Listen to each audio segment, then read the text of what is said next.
a weather instrument that has to do with the water cycle. It's called a rain gauge. Now, this measures inches and centimeters, but you are going to focus on the inches side. And so rain is measured, like precipitation is measured in inches. And here is a better picture of what a rain gauge looks like. So it's very similar to a graduated cylinder, but a graduated cylinder measures in milliliters. So pretend this is in inches, let's put it that way. And then you have a funnel, and then you just do this. And then you let it sit outside and let water collect. And then based on that, that will tell you how many inches it rained. And I know this says 10 inches. It's supposed to say 1 inch, 1.0 inches.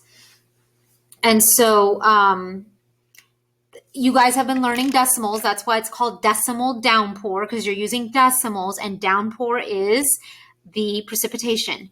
So this, like if you have nothing in your bottle, you're at 0 inches of rain. But if you're here, you have 1/10. So I'm going to bring back our connection to decimals. Where is my place value bag? So this is like 1/10. This is the perfect visual to represent 1/10. So this is one whole, right? This is like a whole. It's like a flat unit. So if we are here, we got 1/10 filled in. So then if the rain came to here, then we are at 2/10 of an inch. If we are here, we are at 3/10 of an inch.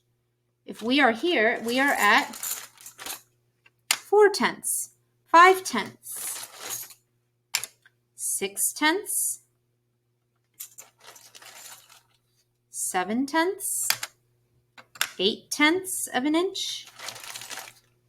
Ooh, I'm falling behind on keeping up with the pieces. 9/10 and 1 whole inch. I know this is huge, but understand place value blocks can be brought down to a smaller size if needed.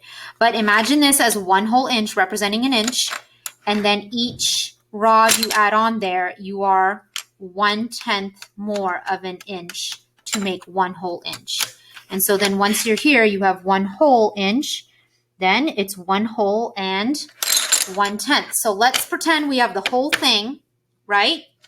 Now it's 1 and 1/10, 1 and 2/10, 1 and 3/10, 1 and 4/10, 1 and 5/10, 1 and 6/10, 1 and 7/10, 1 and 8/10, 1 and 9/10, and 2 whole inches now. So this is equal to like another flat cube. I can just move this. So it's like 2 whole inches. So I just wanted to introduce that before you start your lesson on decimal downpour.